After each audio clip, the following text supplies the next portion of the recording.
해수온이 상승하면서 해수면이 상승하고 물고기의 이동이 있을 거라고 얘기를 했어요. 또 하나는 산소가 물속에 녹아있는 산소가 적어질 것이라고 얘기했습니다. 물속에 있는 산소가 적어지게 되면 산소 호흡을 하는 물고기가 죽게 되겠죠. 죽어서 이 물고기의 시체가 이렇게 쌓여 있는 것을 보여주고 있습니다. 이러한 현상도 도처에서 지금은 보고가 되고 있습니다. 그리고 이러한 빈산소 현상은 세계 각국에서 보고가 되고 있는데 우리나라가 있는 이 해역도 빈산소 현상이 자주 보고되는 그러한 해역에 속합니다. 자, 해양의 산성화라는 얘기를 아까 잠깐 했는데 여러분들 그 황산이나 강한 산에 조개 껍데기를 넣으면 조개 껍데기가 어떻게 됩니까? 녹게 되죠. 마찬가지로 바닷물이 산성화되면은 조개 종류들은 껍질을 만들기가 어려워집니다. 아니면 껍질이 녹아버립니다. 조개가 껍질이 없으면 어떻게 됩니까? 죽겠지요. 이 피부가 없어지는 거니까 죽게 된단 말이에요. 이렇게 이산화탄소의 양이 늘어나면서 해양이 산성화가 되는데 이러한 현상이 지금 지금 현재의 그 산성도를 평가하는 건 여러분들이 pH라는 걸 평가를 하잖아요. 조사를 하잖아요. pH 7이면은 뭐죠? 중성이죠.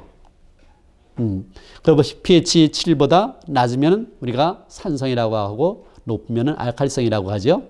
근데 지금 현재 그 바닷물의 pH는 8.1 정도 됩니다. 이것이 금세기 말에는 21세기 말에는 7.8 정도로 줄어들어서 굉장히 위험하다는 것을 보여주고 있습니다. 근데 지금 이 문제는 생략을 하고 그래서 산성화가 이루어지면서 플랑크톤 종류의 껍데기가 이렇게 옅어지는 것을 볼 수가 있습니다. 이것과 더불어서 이 많은 기상현상들이 일어나고 있는데 이 태풍 같은 것들이 오면서 태풍이 점점 더 많이 발생해갖고 그 어촌의 시설이나 어촌을 파괴하거나 사람을 죽게 한다 하는 그런 보고가 지금 증가하고 있습니다. 자, 마지막 굉장히 중요한 얘기입니다.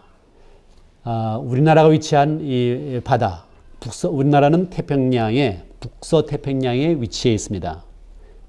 이 바다의 특징은 무엇인가? 그런 것을 여러분들이 알아야지 여러분들의 실생활에서 바다가 주는 의미가 무엇인가를 깨우칠 수 있을 거예요. 자, 여기에 네 가지 얘기를 했습니다. 먼저 수온 상승률이 가장 높은 바다, 수산물 어획이 가장 높은 해역이면서 불법업이 난무하는 해역이다. 그리고 해양 쓰레기 배출이 가장 많은 해역이다. 따라서 국제협력의 필요성이 더욱 강조되는 해역이다. 라는 네 가지 얘기를 했는데 사실 제가 오늘 여러분들께 말씀드리려고 하는 것은 이 네 가지입니다.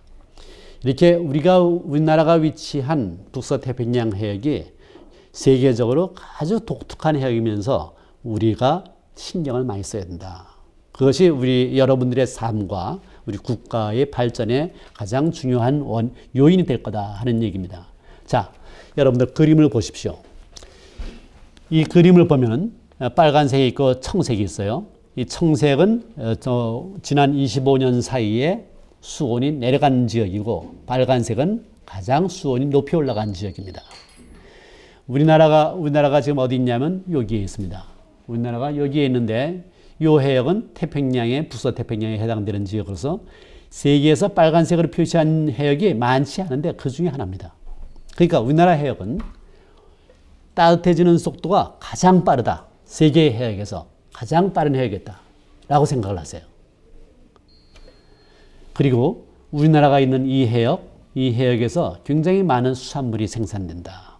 자, 우리나라는 여기 있죠? 이 나라는 무슨 나라입니까?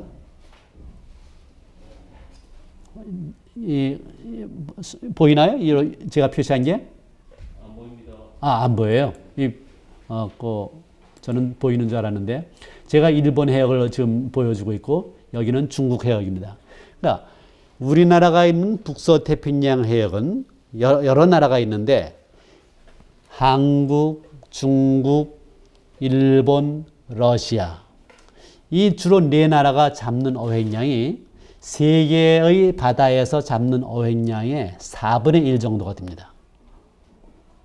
이 바다의 크기는 기껏 해봤자 전체 바다의 6%뿐이 안 돼요. 그런데 잡는 물고기의 양은 25%가 된다.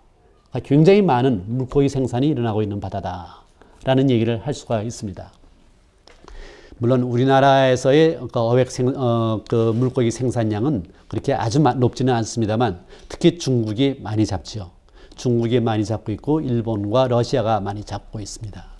그런데 중국은 최근에 해양에서의 어업을 강화하면서 굉장히 많은 배를 만들어냈어요. 어선을 만들어내고 있고 특히 우리나라 황해로 침투해서 우리나라 물고기를 싹쓸이하고 있죠. 그것을 우리는 불법어업이라고 얘기를 합니다.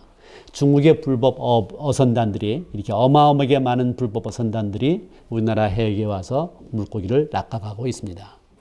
그래서 우리나라 바다가 점점 황폐화되고 있는 거죠. 그래서 우리나라 이 태극기를 단 배는 우리나라 해경이 그 불법업을 못하게 단속하는 그러한 장면이지만 사실 이렇게 많은 물고기 불법업단들이 쳐들어오면은 막을 방법이 없지요.